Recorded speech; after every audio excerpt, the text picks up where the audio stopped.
Good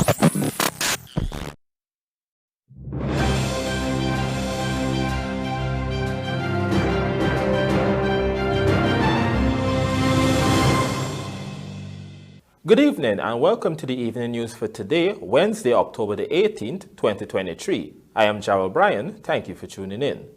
Now let's take a look at some of the lead stories tonight. Talks ongoing as 40 properties to be compulsorily acquired for a new Demerara Bridge. Fuel shortage hits Region 6, Quarantine, most affected. $8.8 billion in contracts signed for over 280 community roads in Berbice. Businessman shot dead during robbery, suspect confesses. And CARICOM chair pushes for increased trade with Canada. Now for the news in detail. We begin tonight's newscast with news that Attorney General and Legal Affairs Minister Anil Nandalal has disclosed that government is currently engaged in negotiation talks with some 40 private property owners to determine the compensation packages in order to have them removed out of the path of the new bridge across the Demerara River. Vanu Manikchan has the details. There are approximately 40 pieces of private properties that are currently in the pathway of the new Demerara Harbour Bridge. Back in May 2022, the Guyana government signed a US $260 million contract with China Railway Construction Corporation Limited for the new high-span 4-lane bridge across the Demerara River. Since then, preparatory works have been ongoing at the site. Simultaneously, government has been working behind the scenes, engaging with individuals whose properties are in the path of the bridge and will have to relocate.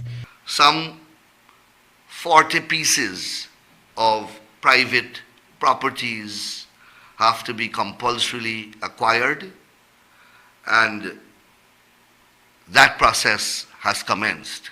According to Nandlal, earlier this week he joined his colleague Housing Minister Colin Crowell and other officials to continue engaging these property owners with the aim of ironing out the compensation packages. These persons have been advised that while the government will retain lawyers to sit and negotiate with each of them, they are free to retain lawyers of their choice. And the response has been very good. In fact, from all indications, there is no one who is opposed to moving and who is opposed to the process. It is simply a question of arriving at the appropriate value of the compensation to be paid. The Legal Affairs Minister noted that there are several compensation options available to these persons who will have to relocate. Government is offering several options: monetary compensation, land, house with land, and if there is and monetary compensation as well if the private property is more valuable than the land or the land and house that the government is offering. At the end of the day, the government is doing everything possible to ensure that the process is not an antagonistic one and that the private property owner is satisfied that he has received market value and adequate compensation for his property. Reporting for the Evening News, Vanu Manikchand.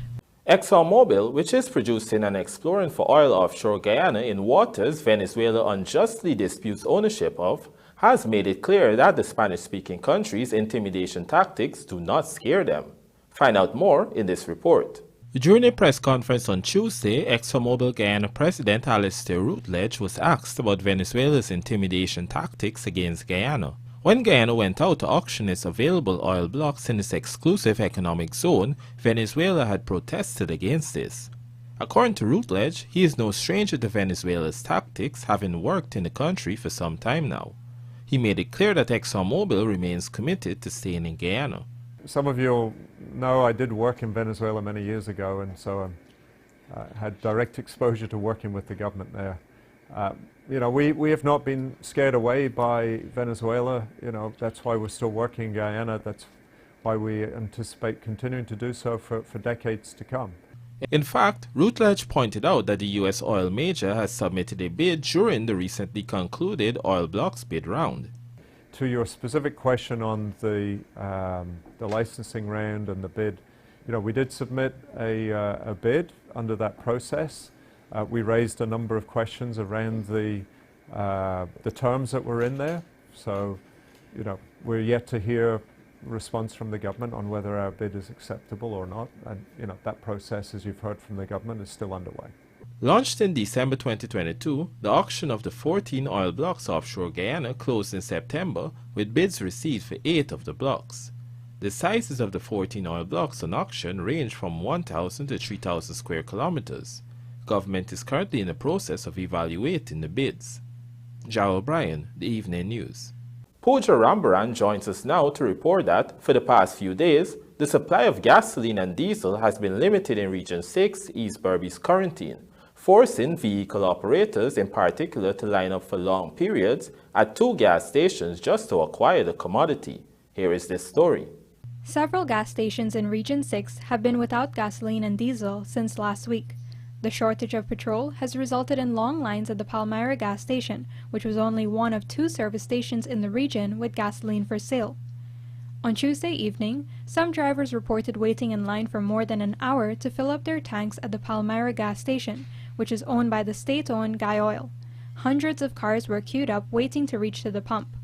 The only other gas station with fuel is a privately owned service station at Firish on the Quarantine. Service station providers on Wednesday reported that it is the 5th day that they had no fuel to sell.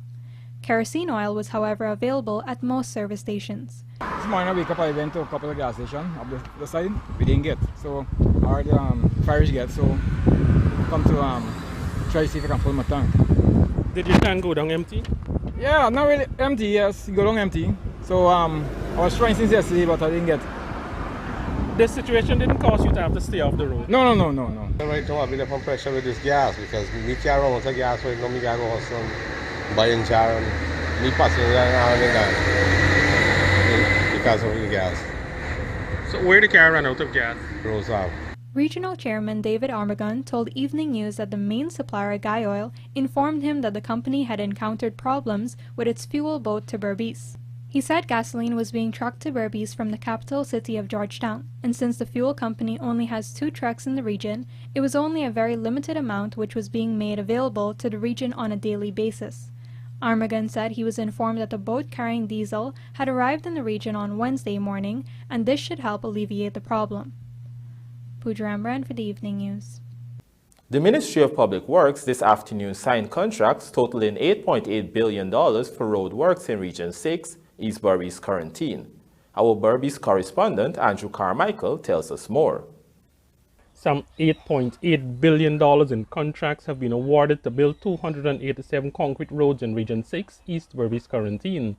During a contract signing ceremony on Wednesday, Public Works Minister Gwan Ejil said 201 contractors have been hired, of which 192 are new contractors.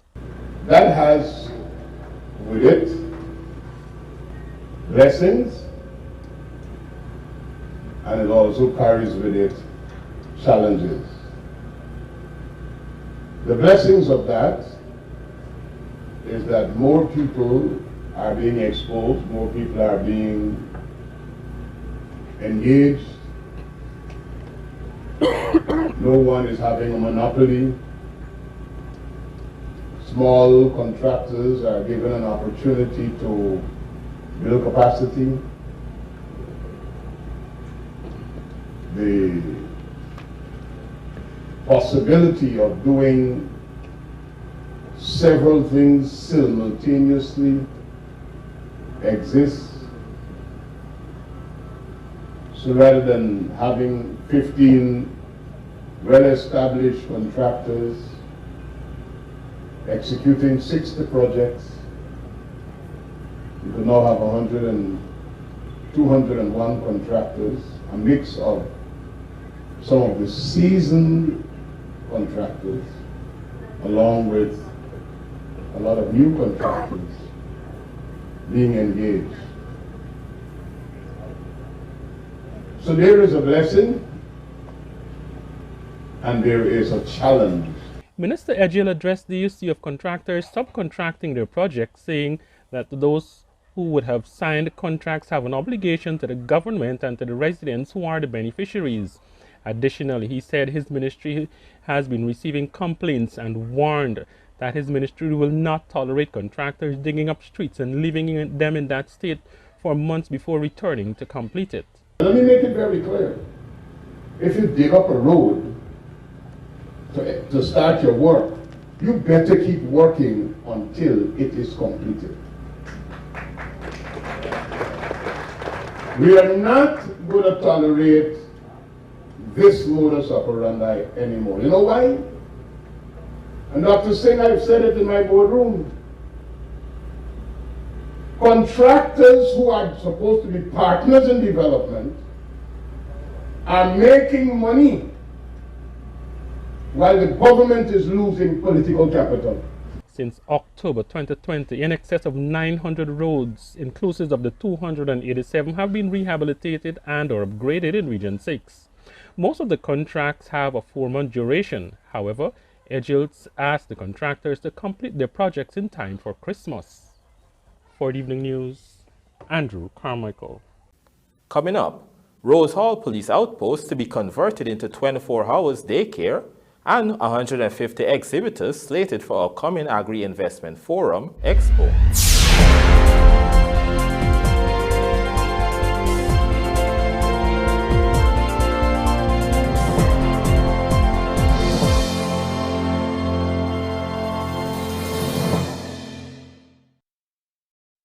Come on now, ping pong chairs, choo-choos, amazing, taste so good. Yeah. Feed your cravings, chocolate rich, you'll be craving more and more and more and more. Here comes the craze.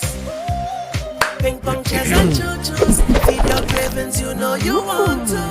Here comes the craze. It's bite-sized cheer.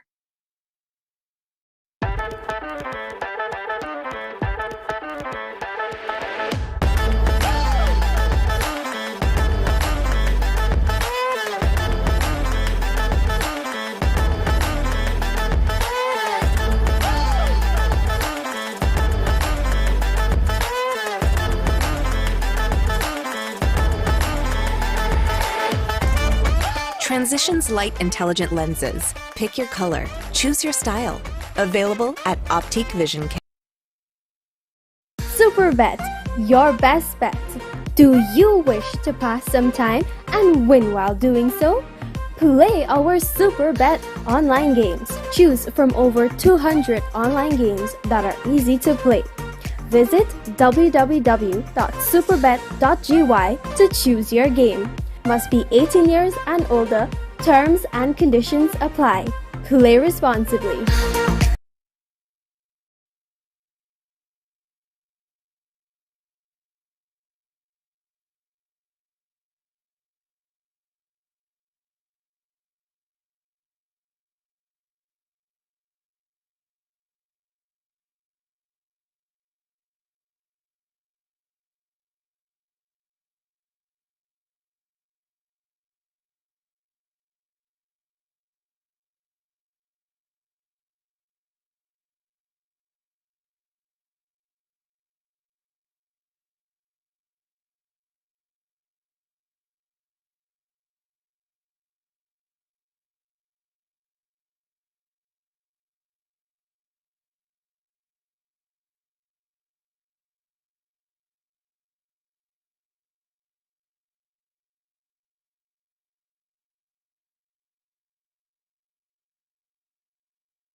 Welcome back. You're watching the Evening News.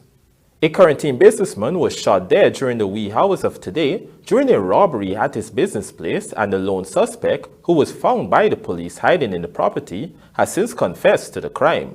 Our Berbice correspondent, Andrew Carmichael, has the details.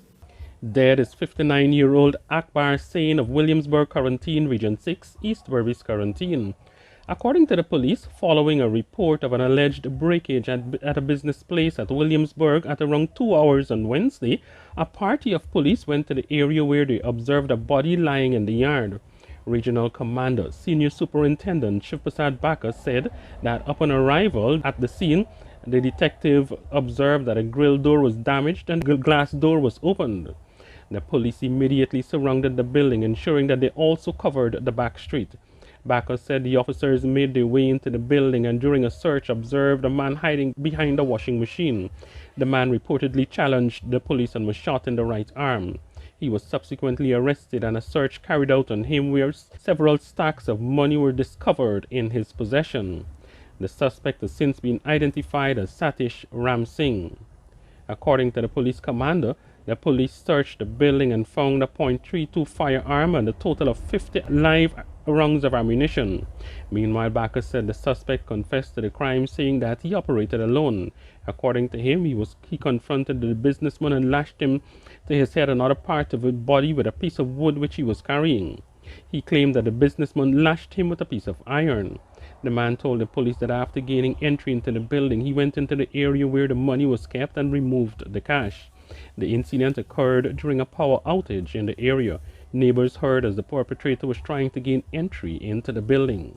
And then afterward he get inside, then we hear the owner start screaming, "Call for we over here." And then after that we come out and we call 911 and the response quickly.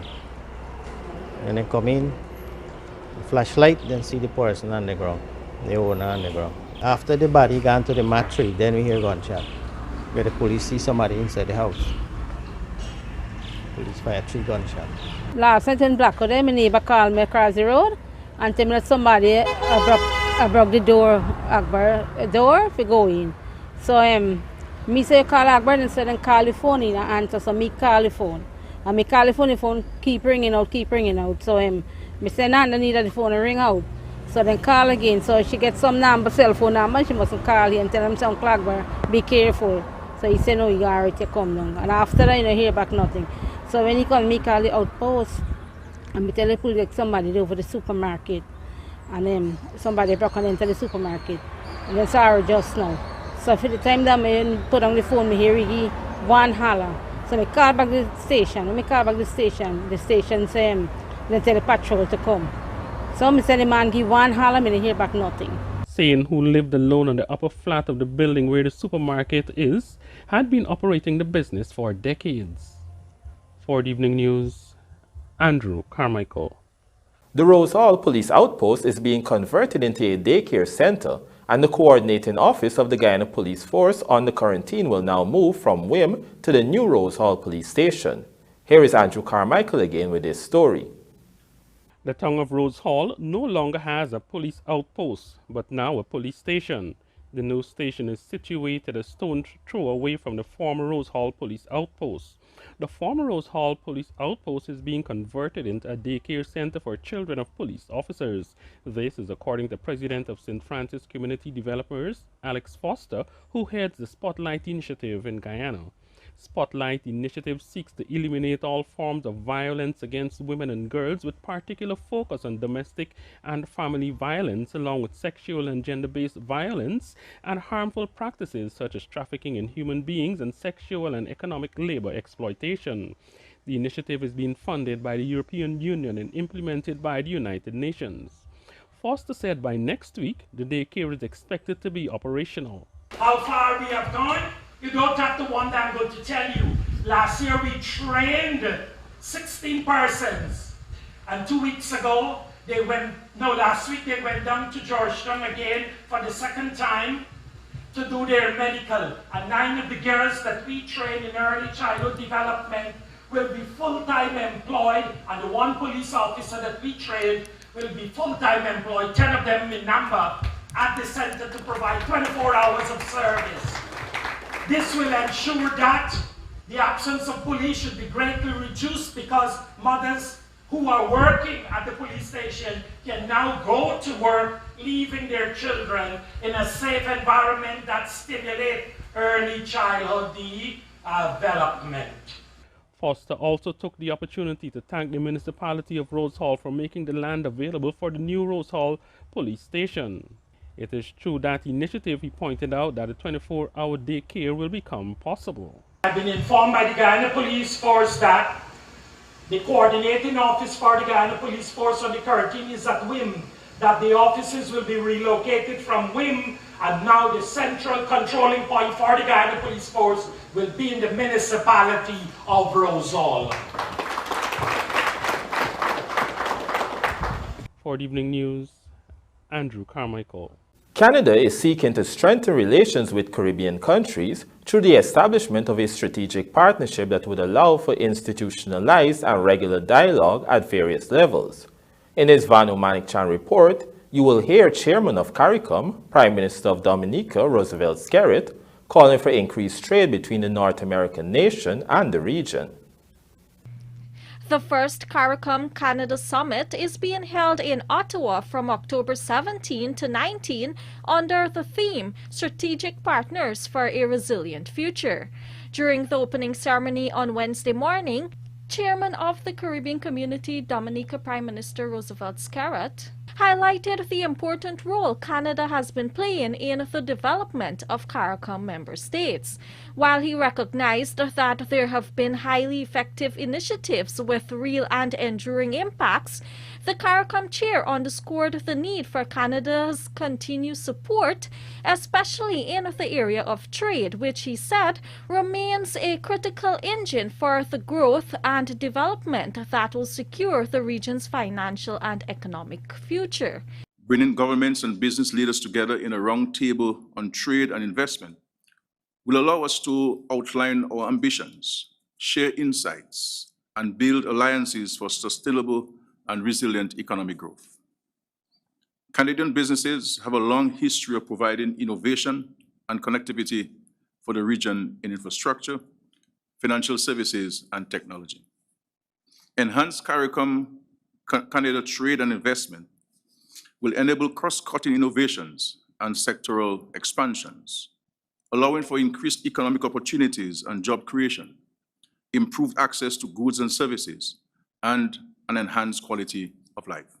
The CARICOM-Canada Summit will advance shared priorities, including building inclusive and sustainable economies, increasing trade and investment, and promoting multilateral collaboration. One of the highlights of the summit is the establishment of a CARICOM-Canada strategic partnership. According to Canadian Prime Minister Justin Trudeau, this interhemispheric partnership will take the relationship and friendship between Canada and the Caribbean to the next level.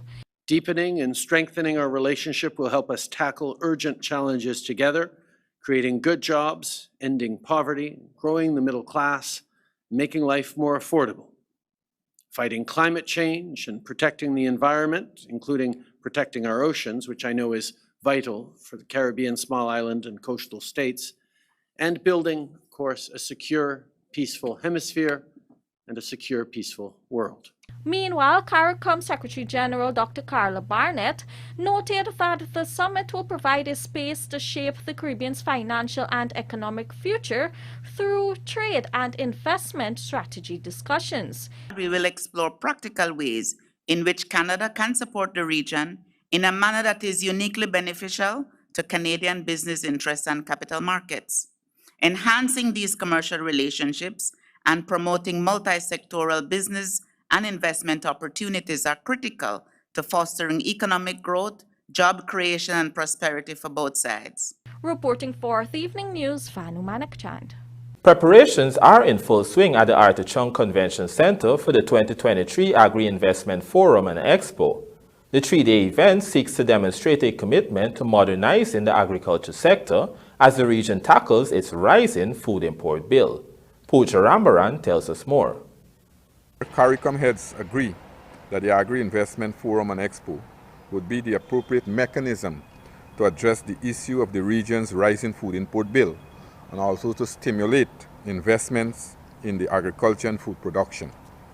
On display would be individual and collective potential to develop regional agricultural sector, plans for food security, and emerging prospect in CARICOM's agriculture, including technological and logistical solutions. Agriculture Minister Zulfikar Mustafa on Wednesday during a press briefing and walkthrough of the exhibition space. This forum and expo, the third of its kind in the region and second in Guyana, is slated to occur from Friday to Sunday from 10 a.m. to 10 p.m. Mustafa hinted at a number of prestigious speakers at the opening ceremony and a wide range of innovative techniques and products to be highlighted during the exhibition. Speakers for the opening ceremony include CARICOM Secretary General, Her Excellency Dr. Carla Barnett, Prime Minister of Barbados Honorable Mia Mottley, His Excellency Dr. Mohammed Irfan Ali, who will deliver the feature address amongst others. For the exhibition, I can report that all of the booth spaces have been taken and the exhibition promises to be larger than last year's. This demonstrates the growing interest in the agriculture sector here in Guyana and across the region. The event is expected to see 150 exhibitors and over 80 agro-processors, showcasing a diverse selection of agricultural products and support systems. A farmers market will also be present for the duration of the event. Additionally, a number of international entities, including delegations from Suriname, Dominican Republic, Cuba, Barbados, Trinidad and Tobago, Belize, and St. Vincent and the Grenadines, are confirmed to be participating. The forum will highlight discussions to accelerate our mission of reducing Vision 25 by 2025, with keynote presentation by our Vice President on the LCDS 2023 and Agricultural Development, 2 technical presentations, and 4 panel discussions on Climate Smart Initiative in Agriculture, Financing for Agricultural Development, Agri-Tech and Innovation, and Women and Youth in Agricultural Development. This event would present an opportunity to heighten awareness of ongoing positive transformation of CARICOM's agri-food system and Vision 25 by 2025. Pooja Rembrandt for the Evening News. The Guyana Revenue Authority is sticking to the US $214.4 million cost oil figures that were flagged during audits of ExxonMobil's cost oil claims, notwithstanding its request to have Exxon submit additional documents. Here are the details. During a press conference on Tuesday, ExxonMobil Guyana President Alistair Routledge indicated that the Guyana Revenue Authority, GRA, had reached out to them for additional documents. These additional documents pertain to Exxon's efforts to reduce the US $214.4 million flagged by auditor IHS Markit during the cost oil audits for 1999 to 2017. While Routledge indicated that the audit was still ongoing as they continue to seek a reduction, GRA is sticking to the US $214.4 million. In a statement on Wednesday, GRA Commissioner General Godfrey Stacia maintained that the authority backs the IHS Markit sum. According to Stacia, GRA's request to Exxon for additional documents should not be taken to mean the matter is being reopened. If both sides are unable to reach an agreement on the final cost oil figure, the matter is then expected to go to arbitration. During Tuesday's press conference, Routledge had expressed a preference for the figure to be settled on before it reaches the arbitration stage. It's a technical process. It's not a political or a management process, a technical process to ensure that the right costs have been put in the right place and are substantiated by the right documentation. And that's what we're pursuing. It would be a last resort. The process would, in my mind, would have broken down if we have to go to arbitration. It had been disclosed last month that the Ministry of Natural Resources staff had engaged Exxon to reduce the US $240 million figure to US $11 million and then subsequently to US $3 million. This is despite GRA supporting the original sum. The government has since announced that a probe into this unauthorized negotiation will be done and necessary disciplinary measures will be taken. Jarrell Bryan, The Evening News. And now for a look at the bridge reports. The Demerara Harbor Bridge is scheduled to be closed on Thursday, October 19th at 4 hours for a period of 1.5 hours. Meanwhile, the Berbice River Bridge is scheduled to be closed on Thursday, October 19th at 6:45 hours for a period of 1.5 hours. Boxers first in action for Guyana at Pan Am Games, and Harpy Eagles start Super 50 campaign on winning note. Details of these stories in the Sportscast sponsored by McCorp coming up on the other side of the break.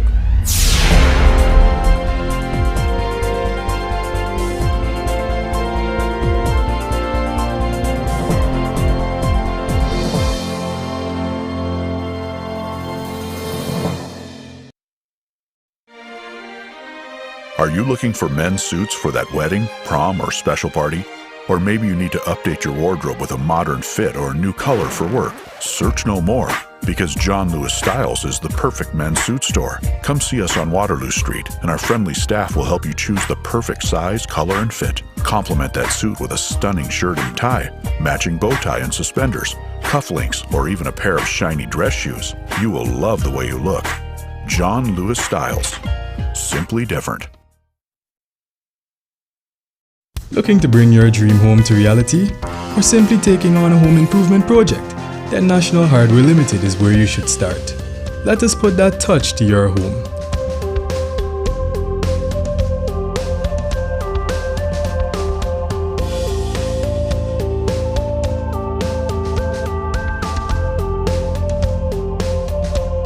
Choose from over 1,000 Berger Paint original hues for any surface.